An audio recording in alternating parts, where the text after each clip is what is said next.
multitasking while doing pumping. And mga moms, pwede kayong direct latch kay baby habang naka-breast pump yung kabilang breast ninyo.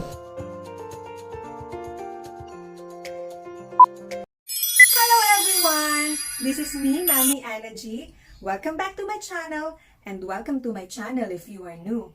At kung bago ka sa channel ko, i-click nyo muna ang subscribe button pati na rin ang notification bell para always updated kayo sa bagong video na aking i-upload. Pero bago ang lahat, intro muna! Pasok!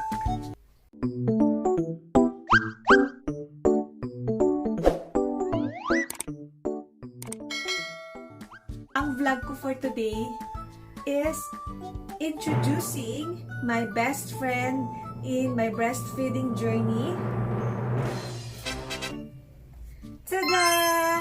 We will unbox and how to assemble this S9 wearable breast pump.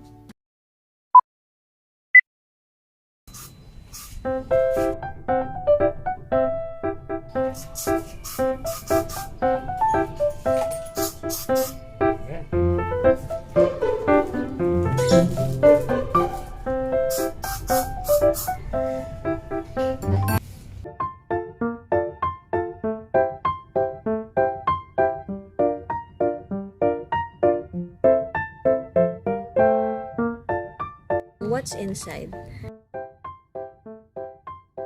USB cable. This is used for charging.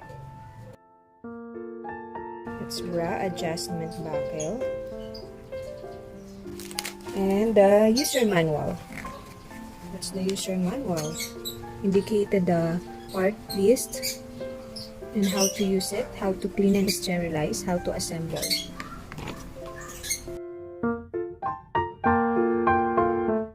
This is the extra valve.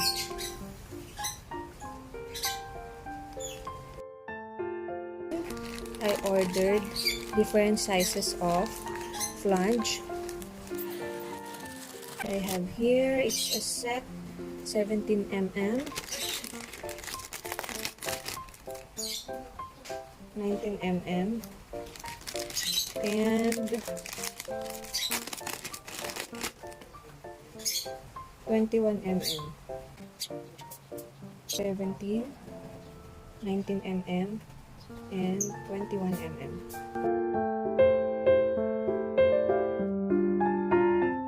There you go.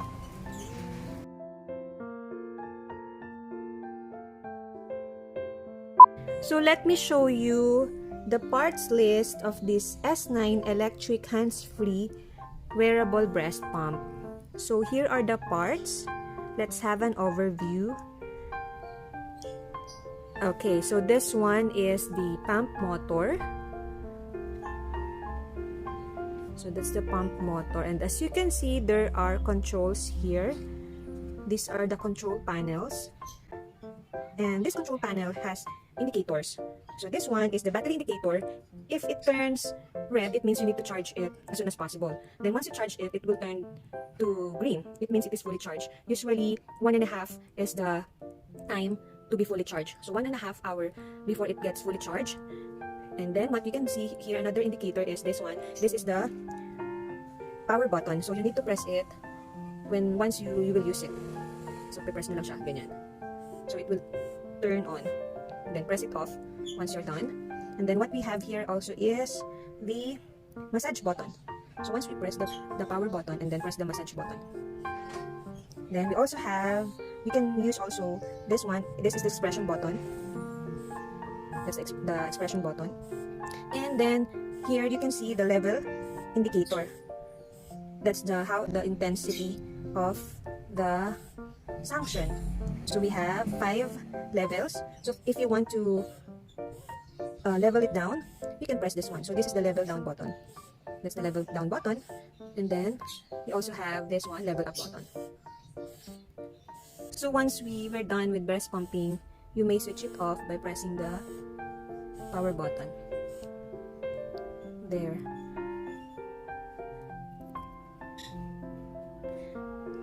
And this one is the silicone shield. And then the linker. That's the linker. Then this is the silicone diaphragm. Then this is the valve. And this is the milk collector. And there you can also see the levels. You can store up to 180 ml. 180 ml. It's not clear but you can see here 60 ml, 120 ml, up to 180 ml. So that's the milk collector. Then this one is the flange. In this set that I've ordered and I've got, there's no flange, so I ordered separate for the flange size. So the standard is the 24 mm. So that's the flange. And then this USB cable wherein you can charge. You will use this USB cable in charging your breast pump. And then we have here also bra adjustment buckle. So there you go.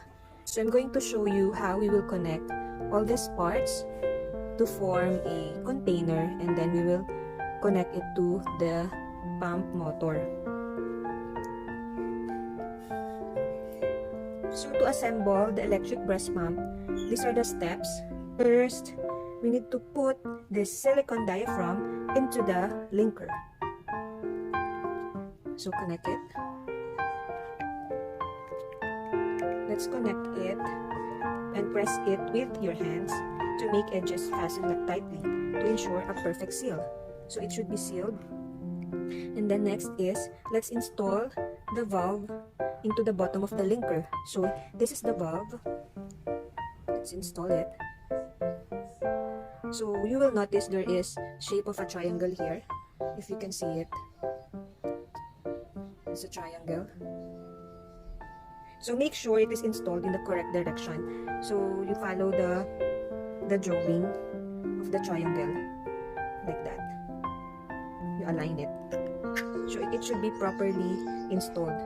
So it will perform correctly. There. So this is the correct. So if you put it this way, it will not work. So make sure you install it properly. So this is the correct one. Okay, and then next is put this assembled linker into the milk collector. So get the milk collector. Then as you can see here, you'll notice this one is like the ear, or open and close parentheses. So let's put the assembled linker into this milk collector. So you need to align this one. You need to align with this part into this internal slot of the milk collector. So it should be aligned for it to work. Because if it's not aligned, it will not work.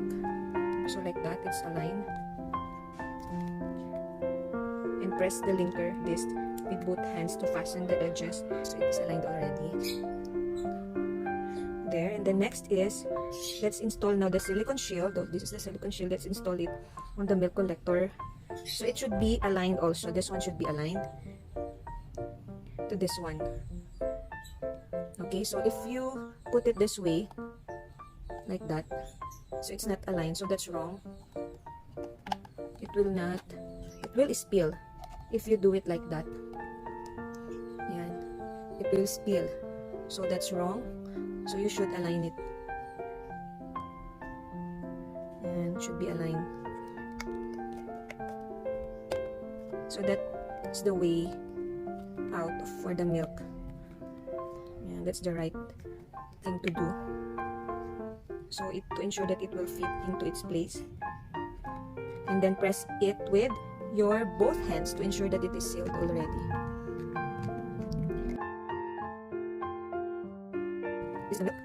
And now we're going to get the pump motor. Let's connect the pump motor to the container. This is the right way. We're going to align this.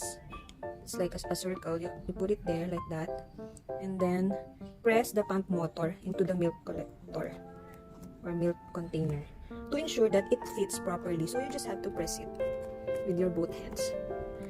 There you go. Thank you for watching mga moms, and see you again on my next vlog. Enjoy your breastfeeding journey. Always remember that you are doing a great job and you are an amazing mom. God bless everyone. Bye muna si Mami Ana G.